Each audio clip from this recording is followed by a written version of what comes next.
చూసా మామూలుగా లేదు. శివంగి బయటకు వచ్చింది.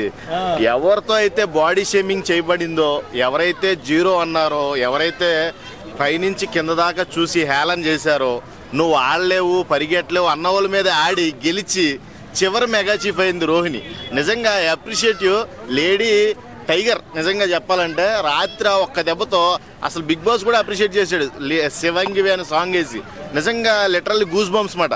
అలాంటి మూమెంట్ రోహిణి దగ్గర నేను చూస్తానని భయ్యా ఫస్ట్ నుంచి నేనైతే ఎక్స్పెక్ట్ చేయలా, కానీ ఎక్స్పెక్ట్ చేసేటట్టు చేసింది రోహిణి. నిజంగా very well game, well played. అసలు సూపర్ అంటే సూపర్. ఒక మాటలో చెప్పాలంటే పృథ్వీ అందుకే కదా జీరో అన్న వాళ్ళ మీద ఓడిపోయినందుకు ఏడ్చాడు. First time Bigg Boss house లో ఎప్పుడు ఏడవలేదు. అందరిని ఏడిపించాడు, కానీ అందరిని చండాలంగా మాట్లాడాడు, కానీ ఫస్ట్ టైం ఏడ్చాడు రోహిణి మీద ఓడిపోయినాను. కాలు ఇరిగిపోయి 7 నెలల రాడ్డున్న కాలుతో బ్యాలెన్స్ చేసింది భయ్యా. ఒక రకంగా చెప్పాలంటే అసలు నిజంగా పట్టుదలతో ఆడింది, చాలా కసితో ఆడింది. ఏమైనా సరే మెగా చీఫ్ అవ్వాలని ఆడింది. అందరూ కూడా లైట్ తీసుకున్నారు. పృథ్వీ విన్నర్ అని మన నిఖిల్ కూడా పక్కనుండి రే ఇలాంటి ఎన్నో చూసాం, రే గివ్ అప్ ఇవ్వద్దురా, రే గట్టిగాడరా అంటున్నాడు. కానీ ఒక మాటలో చెప్పాలంటే అక్కడ రోహిణిని షేమ్ చేశారు Vishnupriya. At the same time Prithvi ఇద్దరు కూడా షేమ్ చేయడం వల్ల కసి పెరిగింది రోహిణికి. కసి కాబట్టి అది మొత్తం కూడా వర్కౌట్ అయింది. నిజంగా రోహిణి లాస్ట్ మెగా చీఫ్ అవడం I appreciate that. She is a lady Singham. మన పృథ్వీ దాంట్లో ఎవరు ప్రేరణ సింగం అంటే ఒకళ్ళకు తేజకి ఒకటి మళ్ళీ పృథ్వీకి వేసింది. అంటే రెండు ఒకటే దాంట్లో వేయాలి. దాని గురించి ఏమంటారు అంటే ఒక విషయం భయ్యా, దీంట్లో చిన్న క్లారిఫికేషన్. అక్కడ రూల్స్ బుక్ లోది చిన్న మిస్ అండర్స్టాండింగ్ జరిగింది. ఒకళ్ళని ఎంచుకొని 2 స్కూప్లు కూడా దాంట్లోనే వేయాలి ఇసుక అనేది. కాబట్టి ఇక్కడ చిన్న మిస్ అండర్స్టాండింగ్ జరిగింది. వెంటనే సరి చేద్దాం అనేసరికి నబీలు ఫోర్స్ చేస్తున్నాడు బయట. ఇక అది ఆల్రెడీ కిరాక్ లేడీ అక్కడ ఉన్నది సంచాలక్గా యష్మి. ఆవిడ ఎవరు చెప్పినా ఇంది కాబట్టి ఆవిడ కొంచెం ఆర్గ్యుమెంట్ చేస్తూనే ఉంది, వీడేమో ఫోర్స్ చేస్తూనే ఉన్నాడు. ఎట్టగాలకి అది ఫిల్ అయితే చేసినా కానీ సాటిస్ఫై అవ్వలేదు. వాళ్ళు మళ్ళీ వేయాలన్నట్టుగా రోహిణి దాంట్లో ఇంకో 2 వేశారు. అవతల దాంట్లో మన అవినాష్ ఎలాగ ఎగ్జాక్ట్ చేస్తాడు కాబట్టి అందరికీ తెలిసిందే. కానీ ఎవరు ఎలా చేసినప్పటికీ కూడా రోహిణికి ముందు పడినా పృథ్వీకి ముందు పడినా మగోడుగా పృథ్వీ బ్యాలెన్స్ చేయాలి. అక్కడ ఆడపిల్ల మీద బ్యాలెన్స్ కనబడలేదు నాకు. అర్థమైందా? నీకు ఇప్పుడు బోన్ పవర్ ఎక్కువ లేడీస్కే వీక్ ఉంటుంది, మగోళ్ళకి స్ట్రాంగ్ ఉంటుంది. కాబట్టి నువ్వు ఉత్తప్పుడు మీదకి వెళ్ళి దమ్ము అంటావు కదా, నీ దమ్ము ఏది? అక్కడ కనబడాలి కదా నీ దమ్ము. మగోడు అయ్యిండి నువ్వు గివ్ అప్ ఇచ్చావు. ఆడపిల్ల అయ్యిండి కాలు పట్టేసినా కానీ ఇరిగిపోయిన కాలుతో తొక్కి పెట్టి నిన్ను నార తీసింది. నిజంగా చెప్పాలంటే ఒక్క మొక్కలో చెప్పాలంటే పృథ్వీకి సిగ్గొచ్చేలా చేసింది. ఒక్క ఎపిసోడ్తో చెప్పొచ్చు రోహిణి ఈ దెబ్బకి టాప్ 5 వెళ్ళిపోయింది అంతే. మన పృథ్వీ ఇంత మంచిగా ఆడతాడు, ఒక్కసారి కూడా మెగా చీఫ్ అవ్వలేకపోయాడు. యాటిట్యూడ్ అంటే మన బిహేవియర్ కూడా బాగుండాలి. బిహేవియర్ బాగోకుండా ఎంత ఆట ఆడినా కానీ ఎవడో లైక్ చేయడు. అర్థమైందా? మనం మాట్లాడే విధానం బాగోకుండా అందరితో మాట్లాడినా కానీ నీకు పెద్ద ఉపయోగం ఉండదు. కాబట్టి బిహేవియర్ ఈజ్ మెయిన్ ఇంపార్టెంట్. మనిషికి ఉండవలసిన మెయిన్ క్వాలిటీ అదే. బిహేవియర్ ఉంటే ఎవడైనా సరే సపోర్ట్ చేసేవాడు, ఎవరికి తీసుకెళ్ళేవాడు. ఒక ఆటనే చూశారు కాబట్టి ఇప్పుడు దాకా సపోర్ట్ చేశారు. అదే బిహేవియర్ కూడా బాగుంటే ఈ వాటికి మెగా చీఫ్ ఎప్పుడూ ఆఫ్ చేసేవాళ్ళు. అది వన్ ఆఫ్ ద రీజన్. ఇంకోటి ఏంటంటే నిఖిల్ మెగా చీఫ్ అవడానికి అయితే వచ్చే ప్రమాదాలని ముందుగానే పసిగట్టారు హౌస్మేట్స్. వీళ్ళు పసిగట్టి మనోడిని సైడ్ చేస్తున్నారు. ప్రతి దాంట్లోనూ చూసుకుంటే వీడు మెగా చీఫ్ అయితే మనందరం డేంజర్లో ఉంటాం, వీడు సేఫ్ జోన్లో ఉంటాడు అన్నట్టుగానే అందరూ కూడా బయాస్డ్గానే నిఖిల్కి ఉన్నారు. ఫస్ట్ నుంచి ఇప్పటికీ ఉంటున్నారు కూడా. సో ఏదేమైనప్పటికీ ఫైనల్గా రేసులో దూసుకుపోయేది నిఖిలే. నిఖిల్ తర్వాత గౌతమ్ నబీల్ కూడా దూసుకెళ్తున్నారు. ఎవరికి వెళ్తుంది అనేది భయ్యా ఒక్క వారం డిసైడ్ చేద్ది. ఆ ఒక్క వారం కోసం అందరం వెయిట్ చేద్దాం. అక్కడ జరిగే ట్విస్టులు టర్న్స్ ఏమన్నా ఉంటాయేమో చూడాలి. మొన్న పృథ్వీ గౌతమ్ మధ్య గొడవ మీకు ఎట్లా అనిపించింది? మరి ఎందుకంటే పృథ్వీ మీదికి వెళ్ళిపోయి పృథ్వీ గౌతమ్కి అదే ఇప్పుడు షార్ట్ టెంపర్ గౌతమ్కి, మనోడికేమో హీటెడ్ ఆర్గ్యుమెంట్ చేయడం బాగా అంటే మూర్ఖుడు.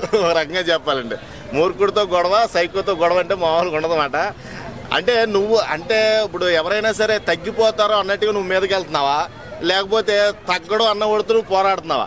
అదే నాకు అక్కడ కావాల్సింది. ఇప్పుడు అందరినీ బెదిరించినట్టు గౌతమ్ని బెదిరించాలంటే చాలా అంత సింపుల్ కాదు. అందరినే బెదిరించేసి నువ్వు టేస్టీ తేజని కూడా నీకు దమ్ము లేదురా అందుకే నేను ముందుకు వస్తున్నాను అన్నట్టు ఆ రోజు బెదిరించాడు. కానీ ఈసారి నిన్ను ఎదుర్కొనేవాడు మగవాడు కాబట్టి ఆ మగవాడితో కొంచెం టఫ్ కాంపిటీషన్ ఉంటుంది నీకు. ఒక రకంగా చూస్తే గౌతమ్ది అంటే అక్కడ నామినేషన్స్ పాయింట్లకు దెబ్బలాడుకున్నారు. అదంతా అంత మ్యాటర్ లేదు అక్కడ. ఆల్రెడీ మెజారిటీ ఆఫ్ పీపుల్స్ రోహిణిని ఎంచుకున్నారు. గివ్ అప్ అయిపోయింది కూడా. అది తట్టుకోలేక మనోడు గొడవకి వెళ్ళినట్టు గౌతమ్ మీద అనిపించింది. రోహిణి ఇప్పుడు టాప్ 5 లోకి వచ్చినట్టు. ఖచ్చితంగా రాత్రి దెబ్బతోనే మొత్తం ఆటోనే జీవితం మార్చేసింది. మన విశ్వక్సేన్ ఆటో తీసుకొచ్చి అందరికి గొడవ పెట్టాడు. ఆ గొడవలో విన్ అయింది రోహిణి ఆఖరికి. వాళ్ళిద్దరూ రొమాంటిక్ చేసుకున్నట్టు అనిపించింది నాకు. ఆటోలో రాసలీలలు వేసుకోండి తమ్ముళ్ళు. అక్కడ యష్మి శబ్దం చేసింది మాట. అందరూ దిగిపోయిన తర్వాత వీళ్ళిద్దరే ఉన్నారు ఆటోలో. మీరు కూడా మమ్మల్ని ఎలా అయితే కసిగా దింపారో ఆటాడి అలాగే దింపండి అంటే వీడు ఎలా పట్టుకున్నాడు హక్ చేసుకొని. అంటే నాకు అక్కడ ఏదో వేరే యాంగిల్ కనబడింది నాకు. కాబట్టి అదే మీరు అనుకునేదే. కాకపోతే అక్కడ నిజంగా సీరియస్నెస్గా ఒక మాటలో చెప్పాలంటే నిఖిల్కి కొన్ని షాకులు తగిలినాయి ఆటో గేమ్లో. అది ఎక్స్పెషల్లీ ఈ విష్ణుప్రియ రోహిణిని గెలుపుకోవడం. రోహిణి డైరెక్ట్గా చెప్పేయడం, ముందు నిఖిల్ని ట్రై చేసావు, వాడు పడలేదని వచ్చి పృథ్వీని ట్రై చేసావు, నీది ఒక క్యారెక్టర్ గురించి నువ్వు మాట్లాడక నాతో అంజుడు. అది హైలైట్ పోయా బాహో. ఇది మామూలుగా లేదు. నిఖిల్ కూడా అనుకుంటాడు, ఏంట్రా నా వెనకాల ఇన్ని గ్రహాలు తిరుగుతున్నాయా, నేను ఎప్పుడు ఏ గ్రహాన్ని పట్టించుకోలేదు, అన్ని గ్రహాలు శనిగ్రహంలో నన్నే తగులుకున్నాయి అనుకున్నాడు. అది వాటికి బాగుంది నిజంగా. అది ఎక్స్ప్రెషన్ బాగుంది. ఏంటి నాకేం జరుగుతుంది బిగ్ బాస్ ఇక్కడ అన్నట్టు. అది ఈ వీక్ లో ఖచ్చితంగా డేంజర్ జోన్ లో పృథ్వీ ఉంటాడు. One of the heated moment జరిగినాయి గౌతమ్తో. అలాగే ఎక్స్పెషల్లీ రాత్రి ఏడుస్తుంటే కూడా కొంచెం జాలి అనిపించింది. ఇప్పుడు దాకా ఎదురులేని మునగాళ్ళలాగా ఉన్నాడు, సింహంలాగా. కానీ గేమ్స్ వైజ్ నేను చెప్తున్నా, మాటల వైజ్ అయితే ఎప్పుడు కూడా మాడు సింహంలా లేడు, ఎప్పుడు గుంట నక్కలాగానే ఉన్నాడు.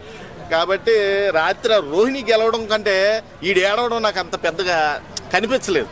రోహిణి గెలవడమే గొప్ప అనిపించింది నాకు నిజంగా. అలాంటి ఉమెన్ అంటే ఫిజికల్గా స్ట్రెంత్ లేని ఉమెన్, నువ్వు జీరో అన్న ఉమెన్ ఒక్కసారిగా నిలబడి చూపిస్తే నీ కళ్ళంటే ఆటోమేటిక్గా నీళ్ళు గారిని అంటే దాన్ని బట్టి అర్థం చేసుకోవచ్చు రోహిణి రేంజ్ ఏంటో. ఒక్క దెబ్బతో రాత్రి నిజంగా బాగా అప్రిషియేట్ చేశాను నేనైతే. లేడీ శివంగి నిజంగా టాప్ 5లో ఇంకా డిసైడ్ అవ్వలేదు కానీ నిఖిల్, నబిల్, పృథ్వీ అయితే ఖచ్చితంగా ఉంటారు. పృథ్వీ కాదు సారీ గౌతమ్ అయితే ఖచ్చితంగా ఉంటారు. వీళ్ళ ముగ్గురు అయితే మన adding last mega chief Rohini and choice of housemates. Prerana ఉంటుంది.